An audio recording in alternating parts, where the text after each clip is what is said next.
Genesis chapter 3 from verse 1 to 7. Now the serpent was more subtle than any beast of the field which the Lord God has made. And he said unto the woman, Yea, had God said, You shall not eat of every tree of the garden. And the woman said unto the serpent, We may eat of the fruit of the trees of the garden, but of the fruit of the tree which is in the midst of the garden, God has said, You shall not eat of it, neither shall you touch it, lest you die. And the serpent said unto the woman, You shall not surely die, for God does know that in the day that you eat thereof, then your eyes shall be opened, and you shall be as gods, knowing good and evil. Verse 6. And when the woman saw that the tree was good for food, and that it was pleasant to the eyes, and a tree to be desired to make one wise, she took the fruit thereof, and did eat, and gave also unto her husband with her, and he did eat. And the eyes of them both were open, and they knew that they were naked, and they sewed fig leaves together, and made themselves aprons. Now the question we want to ask ourselves, that we are asking ourselves, is how did Satan succeed in convincing Adam and Eve to actually disobey God's clear, strong, forceful, emphatic, and absolute command? You remember when we read Genesis chapter 2 verse 17, God said, But of the tree of the knowledge of good and evil thou shalt not eat of it. The Bible says, God told them. And God emphatically said that for in the day that thou eatest thereof, thou shalt surely die. We have seen in the past how emphatic that is, how inescapable that is. And the question is, how did the devil get Adam and Eve to disobey God despite this emphatic, inescapable command of God that says, if you eat it, in dying, you will die? Because this is important for us to understand why this happened. Because the devil is still using the same trick today. So the first thing you need to notice is that Satan did not first headlong contradict God's command and ask Eve that Eve should eat of the fruit of the knowledge of good and evil. That approach will have failed miserably. That approach will have failed outrightly. What we saw in our last teaching is that what Satan did first is to subtly attack and slander the character of God. That was the first thing the devil did. And this is the trick that every lawyer knows to use against witness that come against their client. Now, if a lawyer knows that there is a witness that is very key, and that the evidence that that witness is going to give is key, and that there's no way he can refute the evidence, what most lawyer will do is to assassinate the character of the witness, and therefore cast doubt on the veracity of their evidence. Even if the evidence of that witness is necessary for the case, but once they can succeed in slandering the character, in assassinating the character of the witness, they've cast doubt on their evidence. And that was exactly what the devil did. Remember what we are saying. The devil was smart enough to know that he cannot headlong ask Adam and Eve to eat of the fruit of the tree of the knowledge of evil. What he did first was to first of all attack and slander the character of God. And how did the devil set about accomplishing this? So let's take a closer look at this conversation between Satan, or between the serpent, which we know is speaking on behalf of the devil, and Eve. Now let's go back, and this is what Satan, through the serpent, told Eve. And the serpent said unto the woman, Yea, has God said, You shall not eat of every tree of the garden. Wycliffe Bible put it this way: Why commanded God to you that you shall not eat of each tree of paradise? And we were looking at this, the subtlety of the devil here, that the devil here was questioning God's integrity and God's goodness. He was slandering the character of God.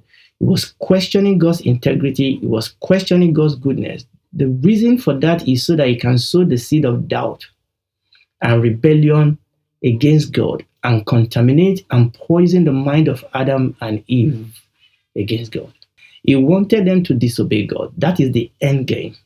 He wanted them to disobey God But for him to do that, he knows that he has to weaken their trust in God first for him to be able to get them to do what he wants them to do. So the first thing he did was to question God's integrity, was to question God's goodness, in order that he can sow this seed of doubt.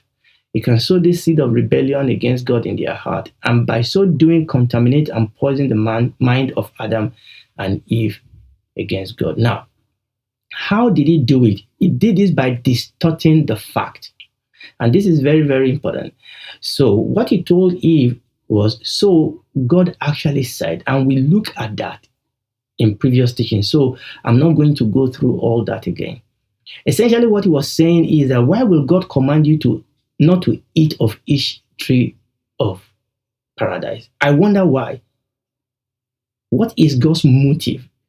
Is God's motive, is God's intention altogether honest? That is what the devil was saying. Is this not restrictive? Is this not harsh on you? He was telling Eve. Is God not keeping something good away from you? That was the thought that was behind what the devil was saying, as God said. He was sowing that seed of doubt. Once he succeeded in doing that, the rest of the job was easy. Of their own volition, they disobeyed God. The devil did not first take their hand to take the fruit. Once he was able to slander the character of God, once he was able to sow the seed of doubt and rebellion, once he was able to poison and contaminate their mind against God, the rest was easy. They went ahead and actually ate the fruit that God expressly told them and clearly told them and emphatically told them not to eat. Eve detected the first lie. Genesis chapter 3, verses 2 to 3. And the woman said unto the serpent, we may eat of the fruit of the trees of the garden, but of the fruit of the tree which is in the midst of the garden, God has said, you shall not eat of it, neither shall you touch it, lest you die. Eve rightly detected a falsehood in what the devil said, because the devil said, as God asked you not to eat of every tree. That's not what God said. But this is the way when people want to slander people's character, they mix things up, truth with lies. But Eve was quick to discover that, and Eve tried to correct the serpent. You see, when people have ulterior motive, they don't want to be corrected. Okay, they are not there for you to have a conversation. They are not interested in talking about truth. They have an agenda that they want to push.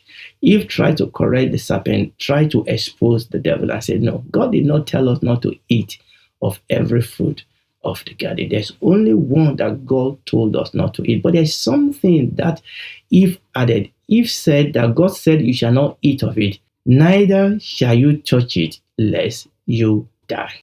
The fact is that when God gave them the commandment, God did not expressly prohibit them from touching the fruit of the tree of the knowledge of good and evil. But however, one could argue that this was implied in the command. Because when Eve was talking about touching, it was talking about touching as to pluck it off the tree and to take it in your hand. And really, you don't want to do that since God told you not to eat it. So if God told us not to eat it, why do we want to touch it? Why do we want to touch it in the sense of plucking it off the tree? In the sense of holding it into our hand? Don't we say that what you don't want to eat, you don't want to smell, isn't it?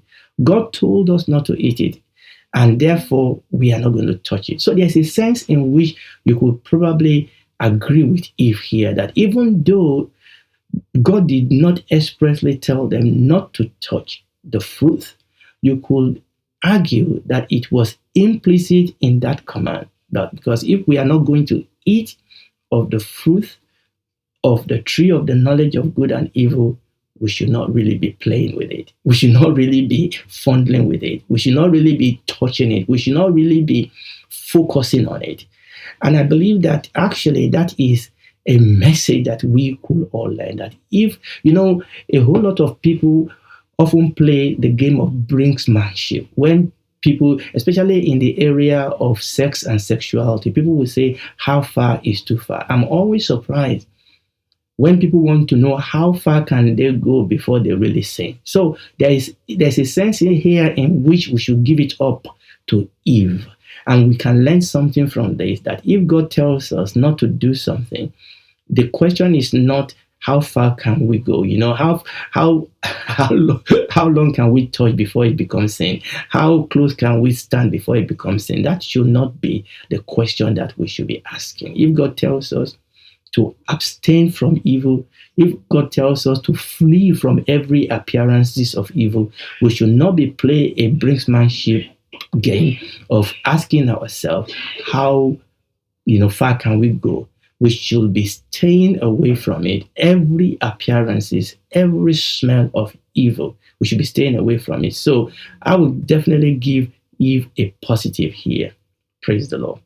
But there's another thing that Eve then said. Eve said, God told us, neither shall you touch it, lest you die. Some have dictated the weakness here, because that the phrase there can actually be translated as peradventure you die, or lest perhaps you die.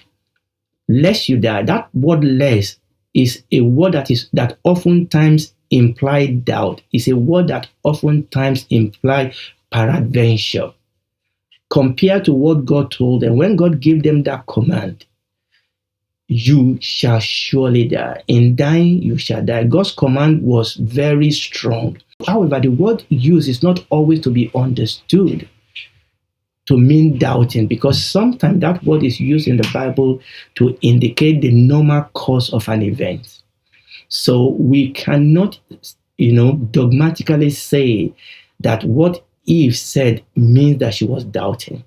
It may mean that Eve was just simply say that God told us not to touch it, not to eat it, that if we eat it, that the normal course of things will be that we will die.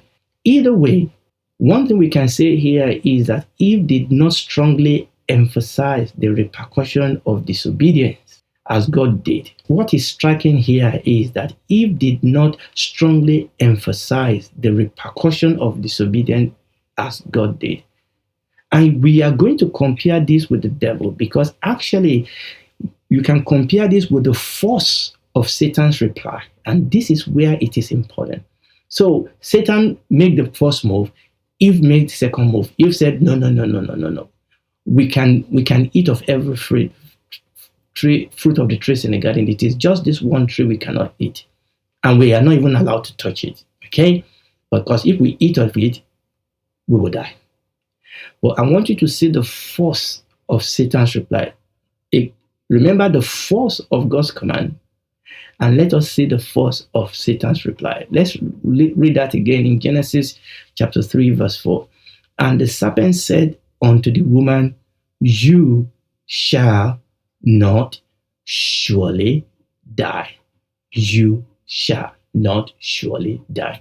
Now, this is where it is very, very important. God emphatically said in Genesis chapter 2, verse 17, for in the day thou eatest thereof, thou shalt surely die. It was emphatic. It was inescapable. It was forceful, what God said. Dying, you will die. When Eve reported it, it was not emphatic. It was just, we will die.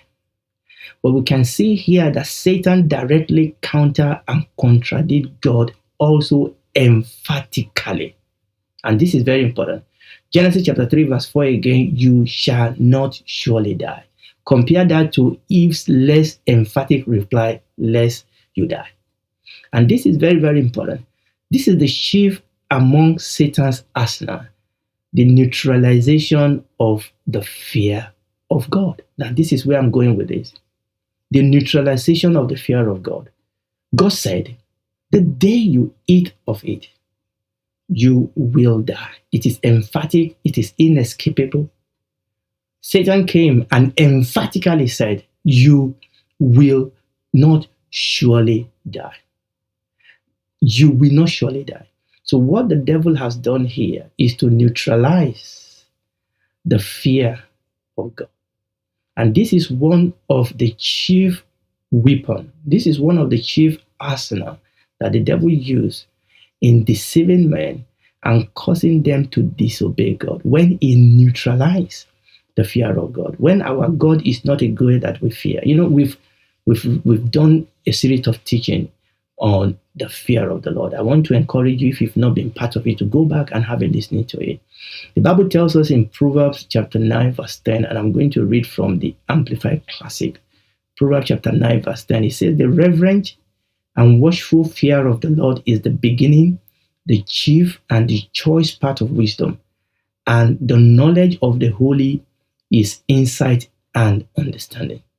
So this is where we're looking here, as it were, at the progression, the way by which the devil eroded the confidence that Adam and Eve has in God, and lower their threshold, their standard, and make them to be able to disobey and rebel against the emphatic, strong, powerful commandment of God. Let us then move this forward, because this is very, very important. Good. So God said emphatically, don't do it. Eve said, well, God told us not to do it. Satan come in and emphatically said that you will not die. And by so doing, neutralizing, as it were, the fear of the Lord. I know I'm repeating that, but this heart is very, very, very important. Let us read the rest of Satan's counter reply to Eve, and we'll take all this together. I'm going to read the whole thing now. Genesis chapter 3, verses 4 and 5. And Satan said unto the woman, "You shall not surely die. For God does know that in the day you eat thereof, then your eyes shall be open, and you shall be as gods, knowing good and evil." Right. There's a lot that we will need to unpack there, but I'm going to end today by reading a comment that Alasdair Payne gave about this portion of Genesis chapter 3, verses 4 to 5 in his book, The First Chapters of Everything. You remember I mentioned this gentleman in my previous teaching. It's one of the resource books that I'm using for this part of the series. So Alasdair Payne commented on Genesis chapter 3, verses 4 to 5 in his book, The First Chapters of Everything. He said we could put the serpent words like this. I'm quoting now. We could put the serpent's word like this. God is bluffing when he threatens dire consequences in eating this fruit. There will in fact be no death, no evil consequences. For the truth is that eating from the tree will actually bring benefits, which God wants, as the spoiled sport he is, to keep for himself. For God knows that when you eat of it, your eyes will be open, and you will be like God, knowing good and evil. This is why he threatens death. He doesn't want you to have all this extra knowledge. But let me tell you, God's threat is entirely idle. Wow. Isn't the devil saying that to us today in various ways and various fashion? We have tamed God. Many people today are serving a God that is tamed, a God of our own making, a God that we can roughshod around, a God that will allow us to get away with everything, a God that is just a grandfather, a God that will allow us to do whatever we want to do. I will say it again. This is the chief among Satan's arsenal, the neutralization of the fear of God. And we begin to see the step by step that the devil took to wear down Eve's resolve and make them disobey God's express command. Remember what we said. If the devil has come straight head on and said, eat the fruit, nothing will happen, they will not do it. That was destined to fail. But first of all, he started slandering the character of God. He started sowing doubt into their mind. He started sowing the seed of rebellion into their mind. He started contaminating their mind against God. And now he started opposing the word that God has spoken to them. And he started neutralizing the fear of God. Now, I'm going to stop here today because there are a couple of things that we still need to talk about. But I want you to see that this is still the way that the enemy works today. But the Bible says we must not be ignorant of his devices. We must understand how to stand against the wiles, the Bible calls it, of the devil. So we're going to come back again and take it off from there. From here, remember what we are doing. We are looking at what happened in the fall, and we are taking lesson. Okay, because we are still passing through. Maybe we are not Adam, obviously we are not Eve, but this is the same technique. This is the same way. This is the same arsenal. This is the same weapon. This is the same tool that the devil is still using today, and is using to damn the soul of men to hell. And I'm trusting the Lord that if you are listening to me today, you will not allow the devil to deceive you, to tell you that there's no God, to tell you there's no hell, to tell you, look, if God is good, it will not. No. Let me tell you something. That's a lie. Because God is good, because there's hell, because there's judgment, God has created for us a way out. For God so loved the world that he gave his only begotten Son, that whosoever believe in him will not perish but have everlasting life. It is given unto man, unto woman, to die once, and after that judgment. This is the time that we can repent. If we die without Christ, then we'll spend eternity without him. I'm trusting today that you will listen to God, that you will run to him. God is a consuming fire, but his grace is available now. You will run to him and ask him for help, for salvation. I will give it to you. Just bow down your head. Admit that you are a sinner. You can't save yourself. Ask Jesus to be your savior, and he will come in and save you. He will be your God and your Father. And when this is over, you will spend eternity with him in the new heaven and the new earth. Do it right now.